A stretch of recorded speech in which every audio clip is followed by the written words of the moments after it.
ঘরে বসে থাকার কোনো সুযোগ নাই, একজন ডাক্তার কাছে যেতে হবে। নাম্বার 4, যদি মাথা ব্যথার সাথে বমি থাকে বা বমি বমি ভাব হয়, আমি আবারও বলি, মাথা ব্যথার সাথে যদি বমির ভাব থাকে অথবা বমি বমি ভাব থাকে এবং মাথা ব্যথাটা যদি এক সাইডে ইউনিলেটারাল যেটা বলা হয় এরকম যদি থাকে, তাহলে আমরা একজন ডাক্তার কাছে যাব, কারণ এটা সম্ভবত এটা মাইগ্রেনের লক্ষণ।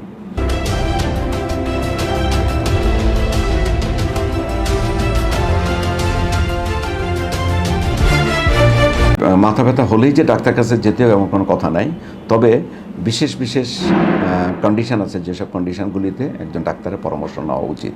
যেমন মাথা ব্যথা যদি ক্রমান্বয়ে খুব সিভিয়ার আকারে হয় এবং দেখা যাচ্ছে যে খুব ফ্রিকোয়েন্টলি ঘন ঘন হচ্ছে মাথা ব্যথা, সকালে হচ্ছে আবার বিকালে হচ্ছে, আবার দেখা গেলো যে 2 দিন পরে আবার হচ্ছে, মানে খুব ফ্রিকোয়েন্টলি হচ্ছে, তখন একজন ডাক্তারের শরণাপন্ন হতে হবে। নাম্বার 2 কন্ডিশন যেটা, সেটা হচ্ছে মাথা ব্যথার জন্য আমরা যে গতানুগতিক যেটা বা ওষুধ যেটা খাচ্ছি, সেই ওষুধে কিন্তু কোনো রিলিফ হচ্ছে না।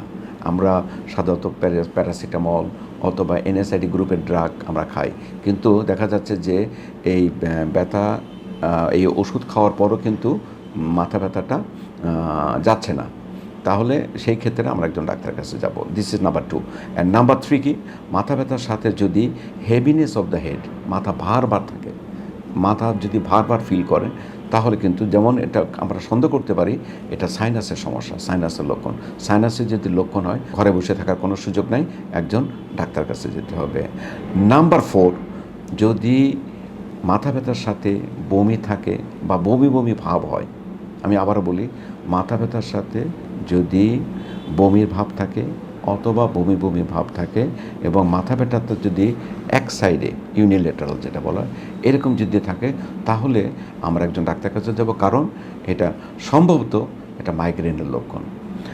আর 5 নম্বর লাস্টলি যেটা বলবো সেটা হচ্ছে, যদি বয়স 40-এর উপরে থাকে এবং মাথা ব্যথাটা দেখা যাচ্ছে যে যখনই অবস্থায় যখনই রোগী শুয়ে যায় তখনই মাথা ব্যথাটা খুব বেড়ে যাচ্ছে, আবার যখন উঠে বসে তখন মাথা ব্যথাটা অনেকটা রিলিভ হয়, কমে যাচ্ছে। আমি আবারও বলি, যখন শুয়ে থাকতেছে লাইং কন্ডিশন, তখন মাথা ব্যথাটা কিন্তু বেড়ে যাচ্ছে, আবার যখন উনি বসতেছেন তখন কিন্তু ব্যথাটা অনেকখানি কমে যাচ্ছে। এটা হলো কিসের লক্ষণ?